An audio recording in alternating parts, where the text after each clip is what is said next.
I'm going to switch out of my typical streaming videos and give you a tutorial on how to make a couple simple frames. So these frames are made out of 1x2s. I got the hemlock versus just the pine because the pine I felt warp a little bit more, don't come together all that great. So I spent a little extra money and got the hemlock. I think they're about $1 more than what the cheap stuff is, but for what you get out of the hemlock, it's way worth the extra money. I pre-stain the 1x2s before I do anything as far as cutting is concerned. The reason I do that is because the glue will dry clear. However, if you get a little spillover on the glue and you try to stain it, you really got to sand that down. And so sanding it beforehand, doing a little touch-up afterward, for me works a lot better than doing it the other way around. And please, if you find any value in this video, please hit the like, hit the subscribe. In the next 6-ish minutes, I'm going to show you how to make a nice, simple picture frame.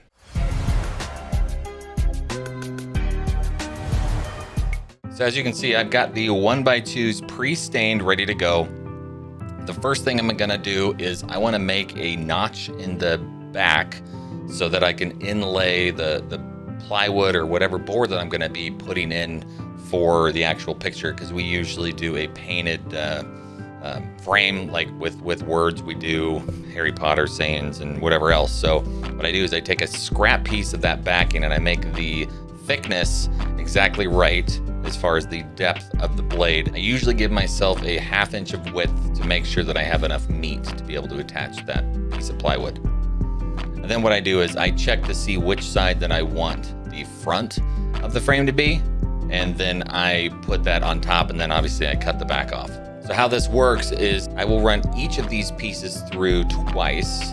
One where the 1x2 is vertical and the other one where it's flat. And what it does is it creates a rabbet in the back of the board frame. There's other ways to do it. You can use a dado blade, so you just run it through once. You can also run it through a router. I just felt like instead of switching out the blades from a dado blade to a regular cutting blade, that if I just run it through one each direction, then I'm good. So now the second pass, I will make sure that the fence is at the thickness of the backing away, and then I will use the cut that I just made on the piece of wood itself to get the depth of the blade. So that way when I run it through, I have this nice clean rabbet. You can see right there left over is just a little piece of wood. And always check your depths, make sure that they are correct. And after I have all my rabbets in place and I run them full lengths, and so the next thing that I want to do is I want to cut my diagonals. Now the only issue with this wood, and most woods in general that come from like Home Depot, is the back will feather. And so the easiest way to do that is you put a piece of tape. I usually use that green frog tape, and I put it on the back so that when it cuts, the tape is strong enough to just hold it in place so that the grain's all cut and I get a nice clean cut without feathering that I'll have to fix later. And then I just take the board and I flip it back and forth and cut it on that 45-degree angle, because that way I have all of my boards that are nice with a 45 so that I can complete my rectangular frame.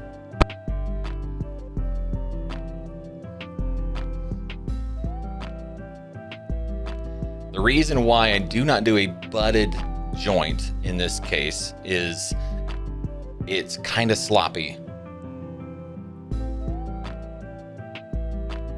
And I'll show you why. I mean, it looks nice when you butt them together like that, but if you look on the side, you're gonna see the rabbet extends all the way through. And if you see that on a frame that you buy, please never buy from them again. It is sloppy. Honestly, for me, it's a kind of a lack of pride in somebody's workmanship where they just leave a blatant mistake in the frame. Now that I have all of my pieces, I will line them all out in a nice little row. I will use tape to link them all together, make sure they are completely butted when the tape is applied and in plane with each other. After they're nice and taped and in line, I go through and I put a little bit of glue in each one of the crevices.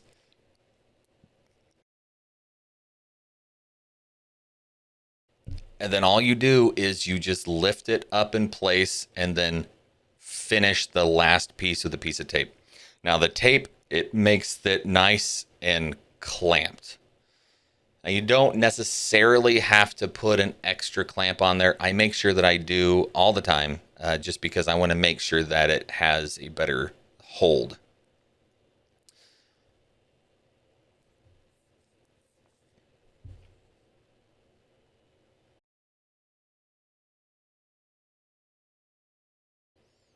And then after I squeeze it all together, I take a little flathead screwdriver and a cloth, and I clean up the inside corners just to clear out any of the glue. Again, the glue will dry clear, but it can still be visible, and you want it to look as nice and professional as possible.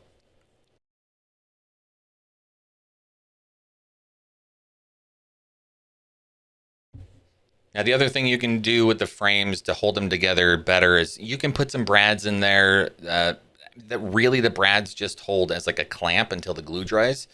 So it's not super necessary. It will give a little bit better hold. You can there's other things you can do with the corners. You can cut a groove and put like a diagonal piece of, super thin, like 1/8 piece of plywood or something even thinner kind of in there and glued to hold that together. That would be a really, really strong corner. If it's just sitting on the wall and you have a nice strong backing in it, you really don't need that extra support. Anyway, this video has been a long time in the making. I think I recorded that video like 2 years ago. So finally getting around to kind of narrating it and getting it out to the world.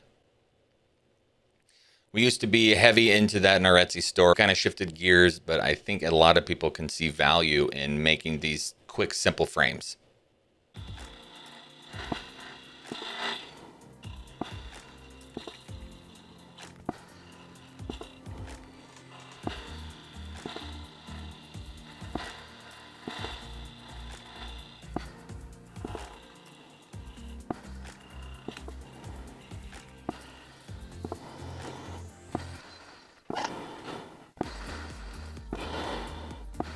So I'm thinking I need to take a shower before I go to bed.